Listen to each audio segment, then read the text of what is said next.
Hello YouTube. So today I am doing episode number 3 of Aftermath of Being Molested, and I had a lot of inspiration from Annabelle Lee. She has an amazing YouTube channel and I really like her videos. They make me feel so understood, and yeah, it's nice to have all of these channels to get information from. It's really helpful. But it's so hard to talk about this kind of stuff. Like, it's been such a long, like, chunk of my life that I dealt with narcissists, and I don't, like when I go to make a video, I feel like a lot of the times I, like, don't know where to start, because it's like, there's so much shit, like, where do I, like, begin? But, when I watch other people's videos, it'll, like, stir up, like, thoughts in my mind of, like, things that happen that I don't really think about, that I'll look at it in a new way, and I'm like, wow, that's why that happened. So, I had some, like, random thoughts from from Annabelle Lee's video. No contact isn't about punishment, it's about freedom.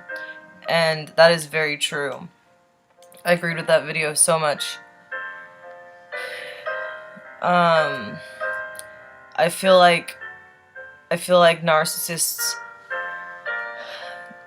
can't handle when other people are happy. Like, for instance, my narcissist mom would crush my joy a lot of the time. I remember, like, I had friends that I would like to hang out with from school on the weekends sometimes, and I remember I would, like, do my makeup nice and put on some clothes that I thought looked nice, and I would, like, feel kind of happy and good about myself, and I would be, like, getting ready to leave, and my mom would, like, out of nowhere, like, unleash this, like, fucking out of the blue, like, psycho bitch me out for no reason, like, screaming at me, making me cry, feeling like shit for, like, something so dumb that I didn't even do, or that, like, she just is blaming on me.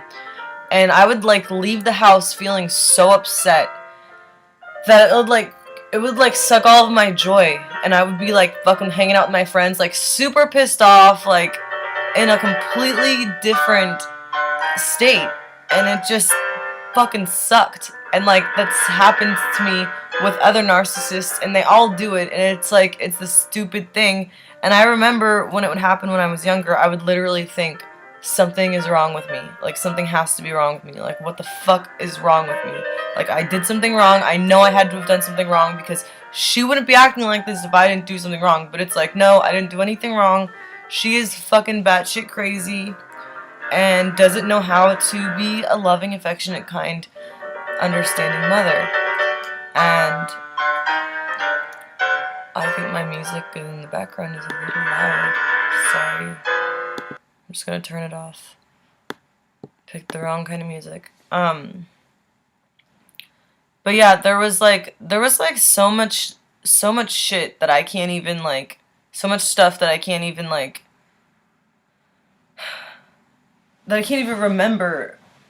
And, like, my mom was never around. Like, the guy that molested me for the long chunk of time from age 5 to 15, he was the guy that, like, was the stay-at-home person. So my mom would, like, go to work and, like, not be home all day, and then he would, like, take me to school and, like, pick me up from school, or I would, like, walk home from school by myself.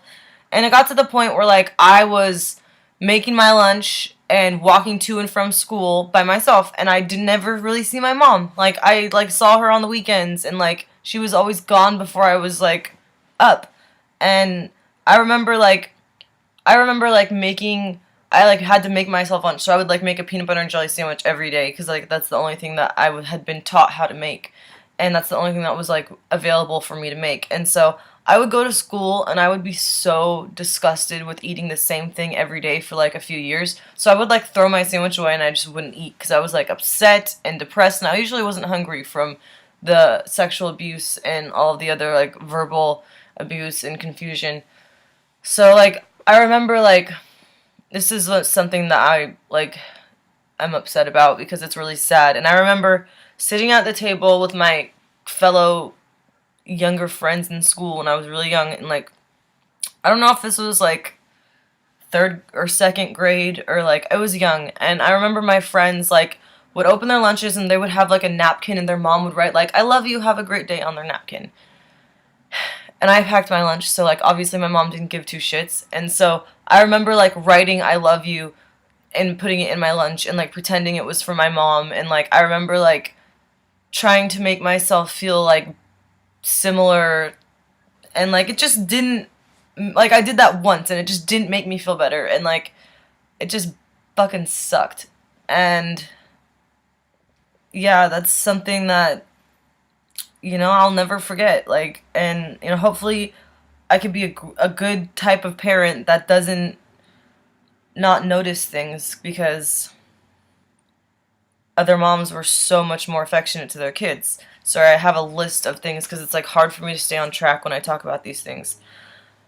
But so basically, around that same time when I was like when I wrote that note, around that same time, I don't remember the age I was, but I remember around that time, probably second grade, I like had a Tinkerbell dress that was like a costume, and I loved it. Like, this was my favorite costume. It was like so cute, and it was, me and my friend had the exact same one, and we like loved them, took pictures in them together, and it was cute, and I wanted to save it for my future kids. And I remember like me and my mom were gonna go see Peter Pan the play in San Francisco, and we had gone to the Dorothy play, and she had let me wear my Dorothy dress, and I had my little basket with a little Toto.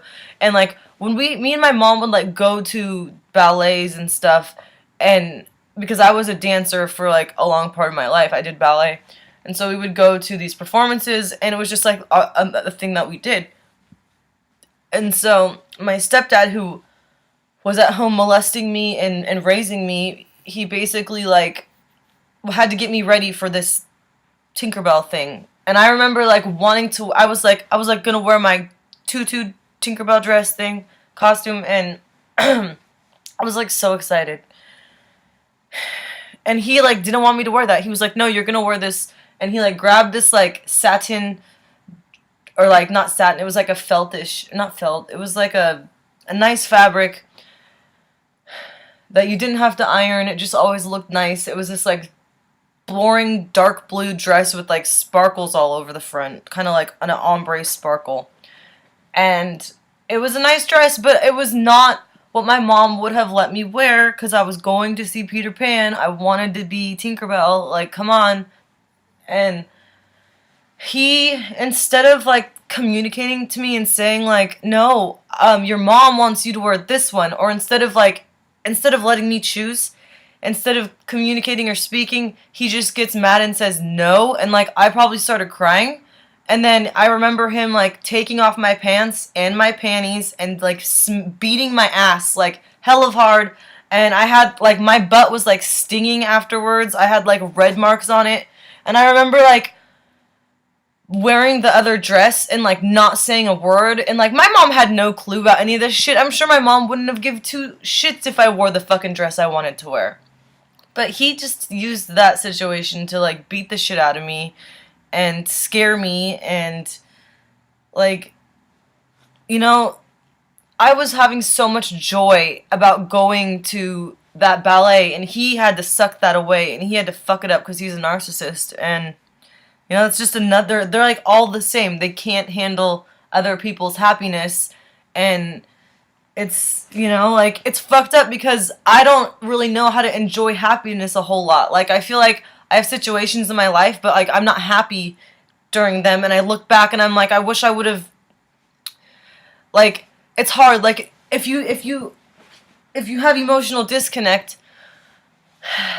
sometimes you'll meet a new person and they'll be like, "Oh, what's your favorite whatever, like, food, or what's your favorite whatever?" And it's like, I don't know.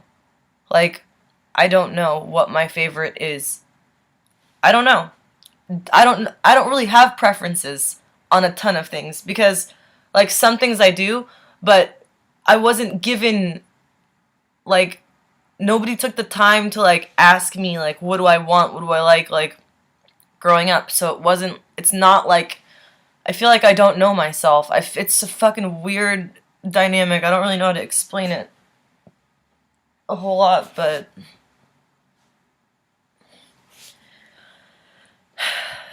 now I'm gonna go into the next bullet point on my list, and this is a story that I don't really want to talk about, but I'm gonna tell it anyway.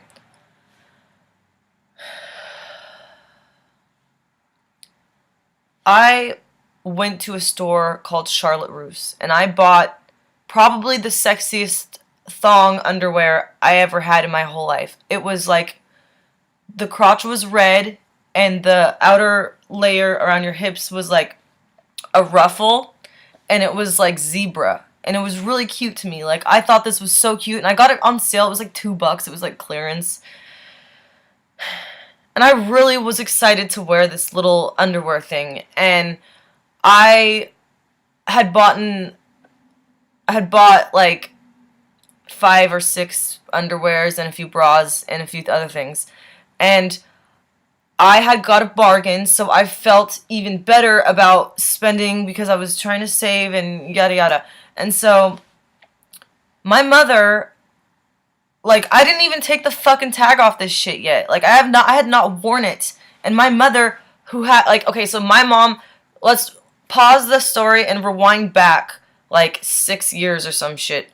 My mom was dating the narcissist child molester, and he never raped me, so I never contracted anything from him. But further down the line, he went and slept with somebody else and contracted herpes and gave it to my mom on purpose. My mom is an idiot and doesn't know laws and doesn't know that that's illegal, and somebody will go to jail if they do that to you on purpose or at all. And so basically my mom, like, never fucking did anything about it. And so back to my story, she goes into my drawer, takes the one pair that was my favorite that I had not worn yet of underwear, and fucking wears them. And so I come home, and her friend, I think her friend Deanne or somebody was over, and I see her naked, standing in the bathroom, getting herself ready to go. And, like, she doesn't have decency, so she would, like, stand with the bathroom open with her friend in the house and, like, get her hair done with her underwear on and, like, not have decency to put some clothes on. So I walk through the fucking door, and I see my mom being a cunt, wearing my underwear with her nasty ass fucking vagina that's infected with her gross shit. And I am, like, fucking floored. I start screaming and getting hella mad and upset, and I'm just like, what the fuck is wrong with you? What is wrong with you? Like, you have herpes, you nasty bitch. I can't wear that shit anymore. Why would you take my new underwear? Why can't you wear your own? Her excuse is, oh, I didn't have any clean underwear. And it's like, she's a fucking idiot. Her clothes are literally kept on the floor in the bathroom, and so when she showers, water gets all over them, and she fucking gets them all nasty and moldy smelling, and then she just steals mine. And it's like, it's a joke. She is a joke. And so I need to calm the fuck down. I'm getting too upset over something that's stupid. So I, being as fucked up as I am, because I've been, you know, my levels of fucked up are just there. So me being as fucked up as I am, I had my, like, gay friend come over and, like, or I don't know if, I think, actually, no, he came home with me, and he saw me fucking unleash this drama on my mom because I was so upset with her. And so I'm, like, fucking trying to rip that shit off her, and, like, I was probably trying to beat her up because I was so pissed, which is probably what she deserves because she's a cunt. And so my mom ends up, like, leaving to go do whatever the fuck she was planning to do, and she had, like, she's, like, huge. Like, she stretched the shit out of that underwear. Like, not to mention, there's no way I would ever wear it with her fucking nasty-ass vagina in it, ever. Like, I was like, fuck you, you bitch. Like, I'll go buy myself something else. But it's just, like, so disgusting. So she leaves. And I'm, like, so upset. that I like fucking rip apart her bedroom. I like took everything out of the drawers and off the hangers and just like fucking threw it everywhere. And because my emotional disconnect was so bad, like I like emotionally disconnected because not only did my mom ignore me as a human, but she stole something from me, fucked it up with her nasty ass disease, and ruined it so that I could never have it again. And that was her having to be the narcissist and having to crush my joy. And so, being that I've been disconnecting my whole life, my emotional disconnect is severe, and it just happens all the time. Like, it happens all the time, and it's so annoying. And so, this particular situation, it happened, and it was really bad, and I fucked up her room, and then I just fucking cut my wrist, and I like wiped the blood on her walls in her bedroom because I was so pissed. I was like, fuck you. And after, like, I watched this video. Fuck, I gotta figure out what her channel is so I can tell you guys, because Escape from Narcissism named her channel in one of her videos, and she helped me understand my emotional disconnect better. And her channel is, hold on, it's Wicca something.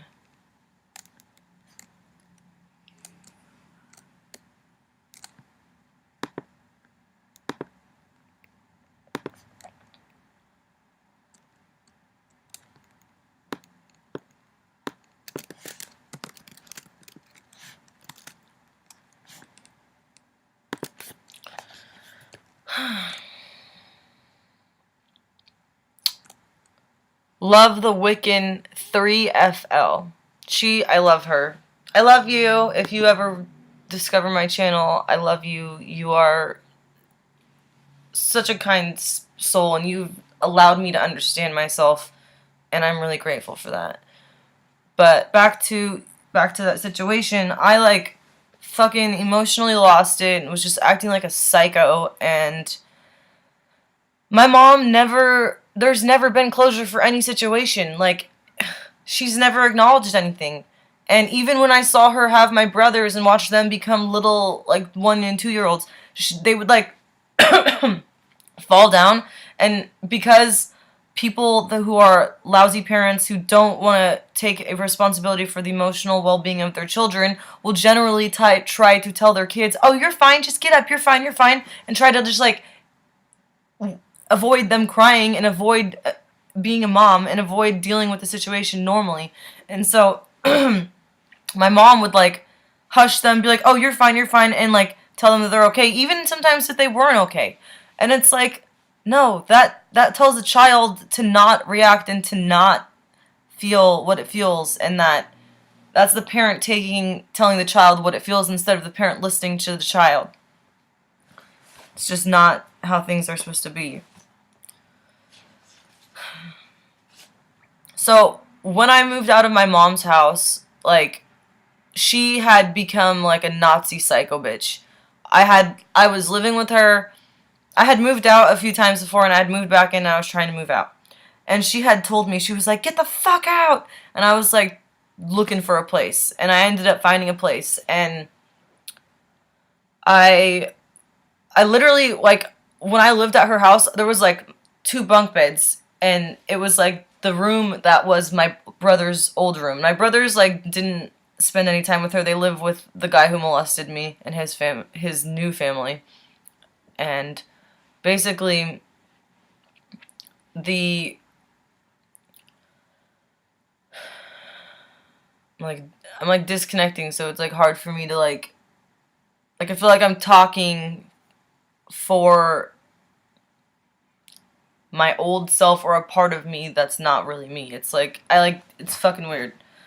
But basically, my mom like gave me like really shitty living conditions, and I had like a tiny little bit of space that I could walk through to get to these bunk beds, and there was like tons of shit in this room. And basically I put like my clothes and stuff on the top bunk. I felt like fucking Harry Potter in the little closet. It was so stupid. Like, fuck her for being such a horrible person. Literally felt like a foster child, or like someone that was like deliberately put into a shitty situation. And it's just like, how am I fucking related to you? Like, what? And so I had like this tiny ass chunk of space to walk through. And the job at the time I had was a makeup artist job, and so I would wear like tights and nice clothes to work to try to look nicer.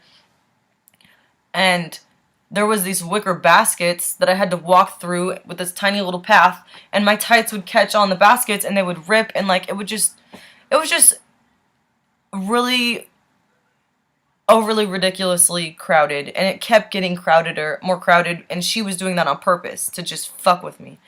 And I would like come home from work and like go straight to bed because I didn't want to be around her. I didn't want to eat. I was so depressed. I felt so unloved. I had like got out of a shitty ass situation, moved back in with her to try to like receive some love and strength and guidance. And of course she's like, get the fuck out, and like is trying to push me away. And so I literally was not allowed to have joy around her because it just unleashed her jealousy issues with me. She, like, wants to be me. That's something I wrote down. I literally, like, when I told her that James molested me, she, like, didn't react. She, like, didn't fucking hug me. She didn't say anything nice. She didn't say anything at all. She didn't ever show me affection. She's never showed me affection since then. So, I feel like she's severely fucked up and is almost in a way jealous because all that time that he spent molesting me was time that she could have been in the spotlight. I'm gonna, like, puke. That is so wrong of her to feel that way because of something so vile and disgusting. Like, how could you be jealous of that, Lynette? You disgust me. But it's literally how it comes off.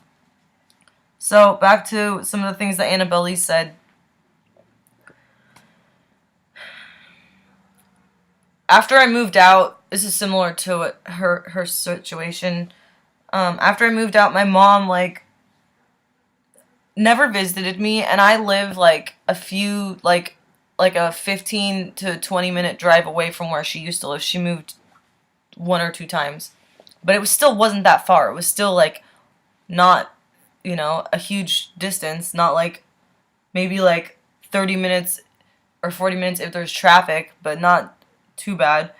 And it's, like, I moved out. I've been away from living outside of her house for like 3, maybe 4 years now. And she visited me like fucking 5 times, maybe, the entire time I was moved out. I tried to get her to know that I wanted to spend mother-daughter time and to develop a relationship. And she like would flake on me all the time. And she would just like put fucking no effort in. Or she would come over and like bring a fucking, she's an alcoholic. She would come over and bring like a huge ass like 40 and would drink, and I would just be like, what? Oh my god, there's a bug. It's like some type of ladybug. Oh my gosh. On the bed. Hold on 1 second, you guys. I'm gonna try to like, it's on my side of the bed, and I'm not okay with that. Where did you come from, little buddy? I'm gonna like open the window. I don't want to deal with this right now. Fucking A.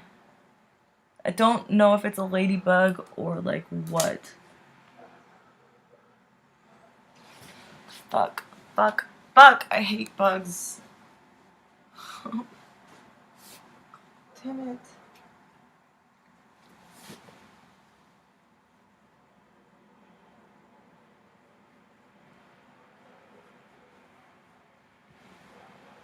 This is so embarrassing.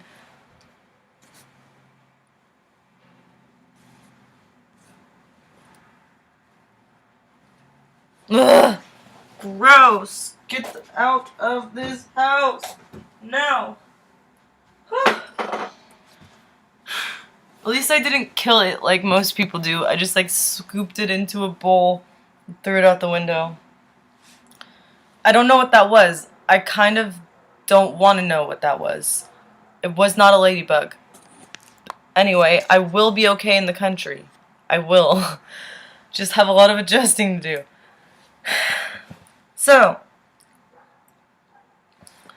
my mom, like, after she did visit me a few times, I would, like, bring some shit up, and she could never acknowledge my pain.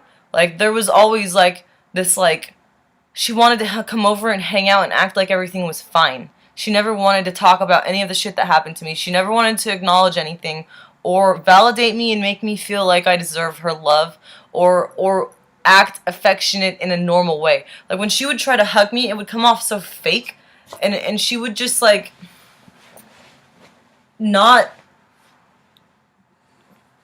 Her way of showing love was like, let me give you food. I don't do that. I like to know what I'm eating, and I don't want shitty food from someone that I don't like to eat other people's food. So that doesn't work for me anymore. So I realized pretty early on that every time, like, even when I was younger, she couldn't say sorry. She would, like, buy me something and then give it to me, like, the next day, but she would never say sorry for, like, being a shitty parent or for, like... And that's how my grandpa is, and that makes sense that she's like that. And, yeah, it's just... The narcissistic traits just rub right on down the generations, and I really hope I can, like, knock all of this shit off and not be a narcissist, because I know my mom and my stepdad and my brothers have all rubbed off onto me, or onto me and my brothers, and it's just fucking stupid. Like, I know I have a lot of narcissistic traits, and deep down, I hate myself, because back then, my stepdad, like, when he was raising me, he, like, made fun of me and, like, made me feel dumb for not knowing things, even though I was a little kid. And he made me feel stupid, and he made me feel like I should hate myself, and partially deep down I believed all that bad shit that he taught me. And, you know, like, there was some horrible shit that happened. I remember I heard him raping my mom, and I was like upset, and I was scared, and I was like trying to see if my mom was okay. So I, like, kind of went in the hallway, but not all the way to their door, and their door was a little bit open. And I was like, Mom, Mom. And, like, I remember, like, after he was done raping my mom, he came into my bedroom, because there was, like, their bedroom, the bathroom, my bedroom, the living room, the kitchen, a small little room where my brother's toys and the dinner table was, and then the patio. And after he came out of the room, he went into my room and he made fun of me for no reason after he raped my mom. And for some reason, I have a lot of problems. Like, I feel very ashamed. Like, I watched the movie My Big Fat Greek Wedding 2 in the theaters the other day, and I was shocked at how narcissistic Hollywood has brainwashed America to become. Our movies are shit. Our movies, the movie industry, television, it's all TV programming to program us to be shitty, narcissistic TV zombies that just sit and feel entitled and only think about dumb shit. And it's like, watching that movie, it was great, it was hilarious, I loved it. But there was a lot of narcissistic things. The daughter, Tula, everybody was turning to her to fix the problems, to fix everything. She was the scapegoat, mediator, child that, you know, in the beginning, in the first movie, she couldn't do anything right. She needed to get married. She needed to have a baby. Her parents were telling her to do all these things instead of loving her the way she is and having faith in her life path that she'll do those things when the time is right. They didn't make her feel like she was worthy. They pressured her into, you know, and that's where the, I don't know, it's just, there's narcissistic bullshit is everywhere, and I hope that this world can change so that everybody has a control and an understanding on what is really going on, because people are being diagnosed as bipolar and they're narcissistic, and it's medical industry isn't even hitting the surface of what the fuck is actually going on in the world. And I remember back when I was young, asking my mom, like, hey mom, I was probably like 13 or 14, I was like, Mom, I think I need antidepressants. And my mom was like, no, you're fine. And she like ignored me and like completely rejected me and did not even ask me if I was okay. And I just like, I actually like went to my pediatrician or my doctor like alone, and I ended up getting on birth control and I think anxiety medicine or something, because like my mom just didn't give a shit.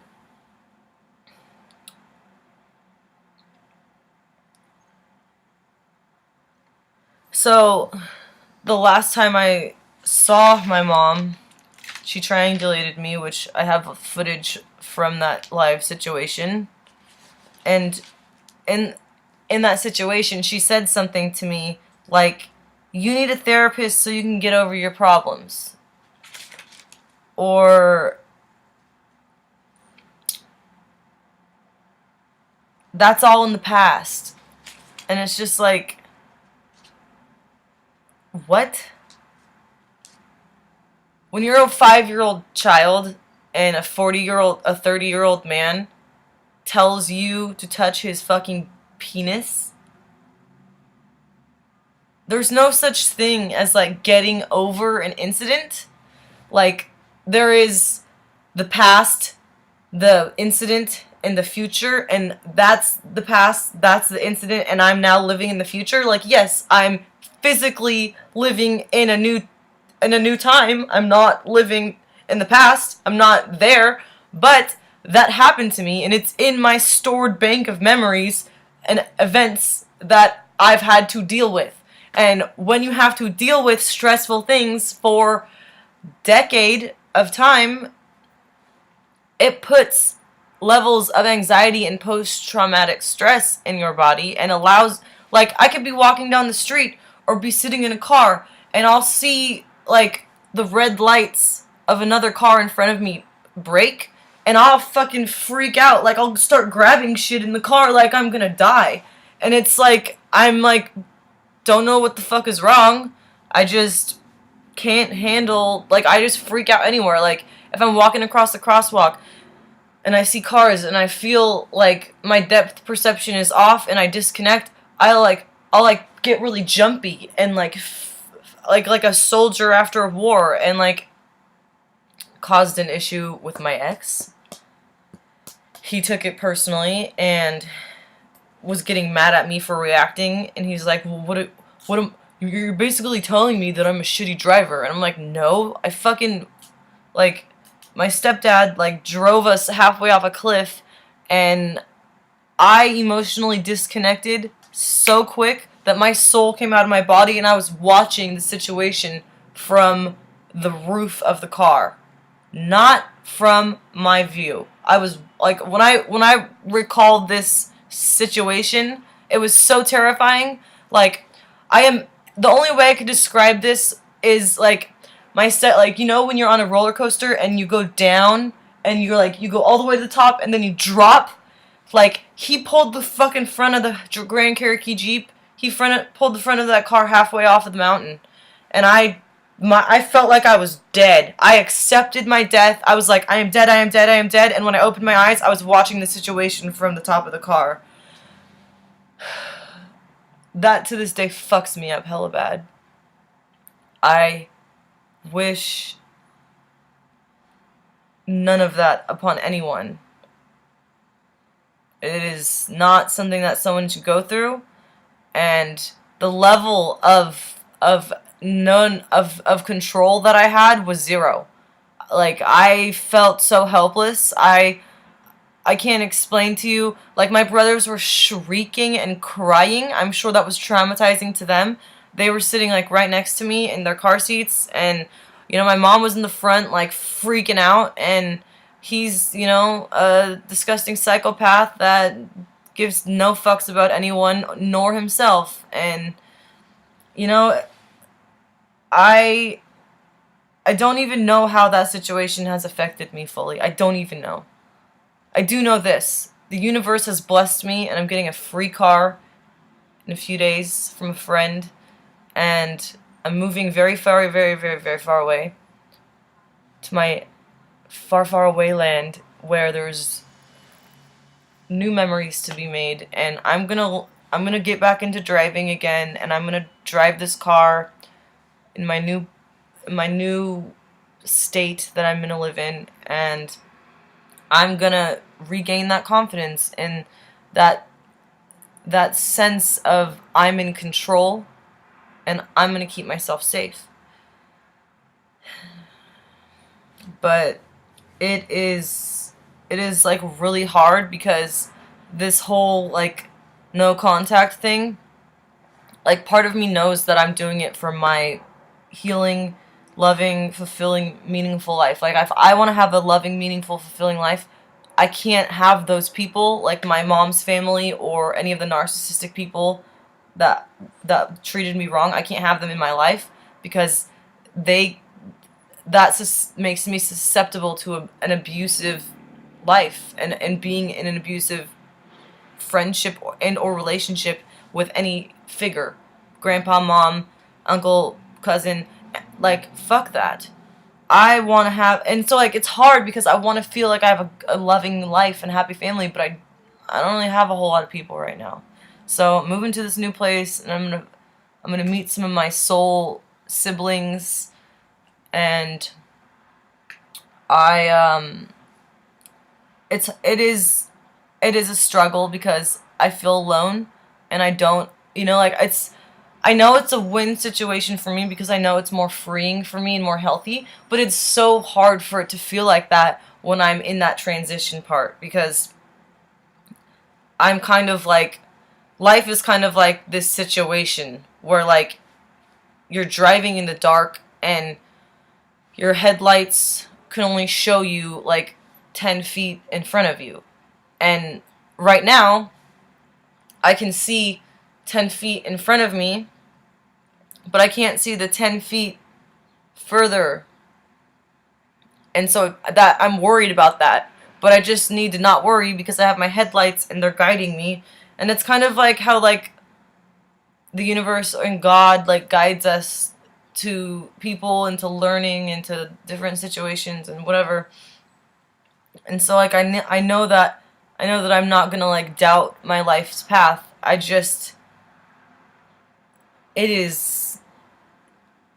It's like jumping into an ice cold pond. Oof, it is quite shocking sometimes, but that was the little analogy I had thought of.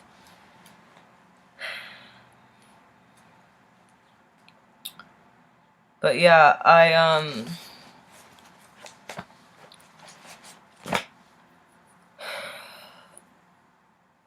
it's so hard for me to like wake up in this state that I'm living in and be present in my life and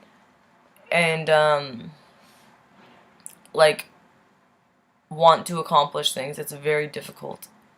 And I feel that moving to somewhere where I've not been abused, where I've not been molested, somewhere new, where I have a fresh start and freedom and no contact and nobody will be able to just drive over and bother me. I feel like that will allow me to have a easier time stepping into a new way of living and way of being. And I know that right now it seems scary, but I don't need to worry about anything because everything works out in a specific way for a reason. So it's pretty much where I'm at, and gave my dog a haircut yesterday. He looks so nice. Come here. Come here. Oh, are you grumpy? I wanted to show them your face. We gave you a little haircut, Kingston. He's grumpy. He says, I was cozy. Why'd you wake me up? Were you cozy?